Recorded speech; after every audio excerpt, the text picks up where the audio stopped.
This morning, from a drenched Texas coast to an already storm-battered Louisiana bayou, millions are reeling from Nicholas. We stayed in our house here, and it was shaking the whole night. It was unbelievable. This was about a 5.5-foot storm surge.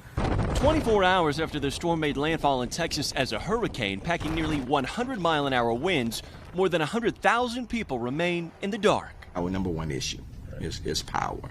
That's number one.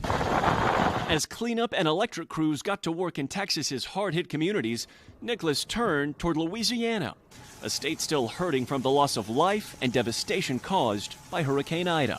We got about 9 trees down, 2 power lines that's messed up. The main thing is we don't have no electricity. We're going on, I think today's the 15th day with no power, no electricity. President Biden approving the Louisiana governor's disaster declaration before Nicholas even arrived. This authorizes FEMA to coordinate disaster relief efforts across 64 parishes.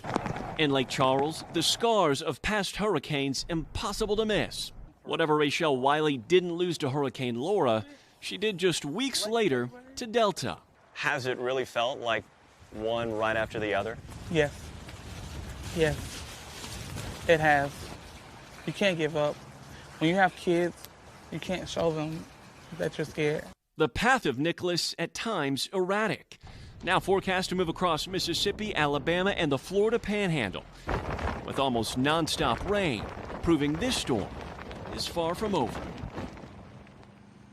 And this morning, those flood watches already stretching to the Florida Panhandle. In the meantime, more than 70,000 households here in the state of Louisiana now approved to get those blue tarps to protect whatever they have, with 2.5 months to go in hurricane season.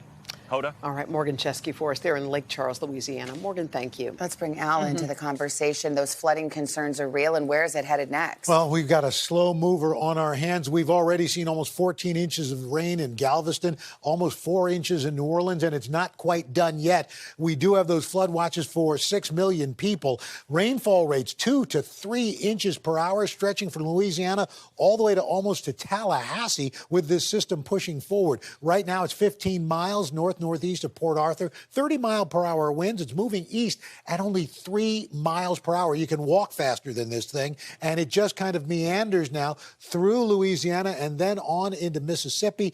It is just taking its own sweet time, just hanging around. We are looking at a lot of heavy rain still continuing. Isolated amounts on top of what's already fallen, almost 10 inches of rain. And the other thing we're watching, Invest 96L, just to the east of the Bahamas.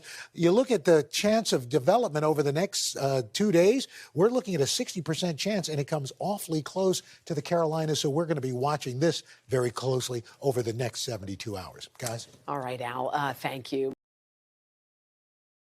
Hey, thanks for watching our YouTube channel. Find your favorite recipes, celebrity interviews, uplifting stories, shop our favorite deals, and so much more with the Today app. Download it now.